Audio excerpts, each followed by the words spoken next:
Here at home now, as we turn to Ottawa, the tension between Karlheinz Schreiber and the House of Commons Ethics Committee is escalating. CBC News has obtained some letters that were passed between the chair of the committee, Paul Szabo, and Schreiber's lawyer. The CBC's Rosemary Barton is in Ottawa this morning. Rosemary. Good morning, Heather. In that exchange of letters, the Ethics Committee essentially is asking for more documents from Karlheinz Schreiber, which may be surprising because you probably remember those dozens of binders that he showed up with thousands of pages of documents. Well, the committee says that they need more from him because, as it turns out, many of those documents weren't particularly helpful to them.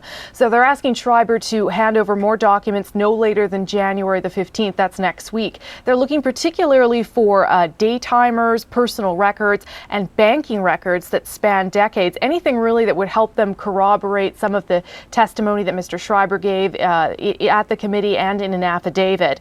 And while Schreiber has cooperated in the past, in a response from his lawyer, Eddie Greenspan, there's a suggestion he may not do that this time round, and that's because Mr. Greenspan believes that Mr. Schreiber is being unfairly treated when compared to the former Prime Minister, the other man involved in all of this, Brian Mulroney.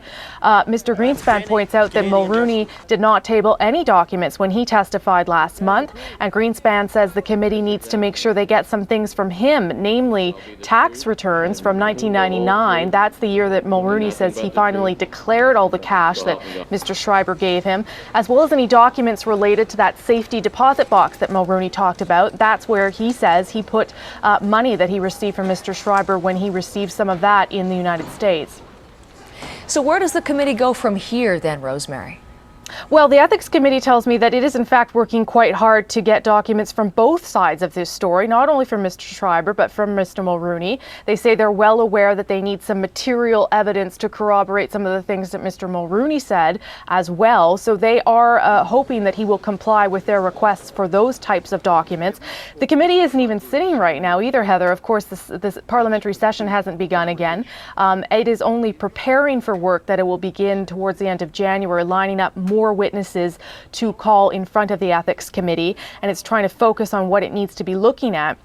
And of course, all of this comes just days before the Prime Minister is set to receive a report from Dr. David Johnston, and that report will outline the terms of reference for a potential public inquiry into this whole matter.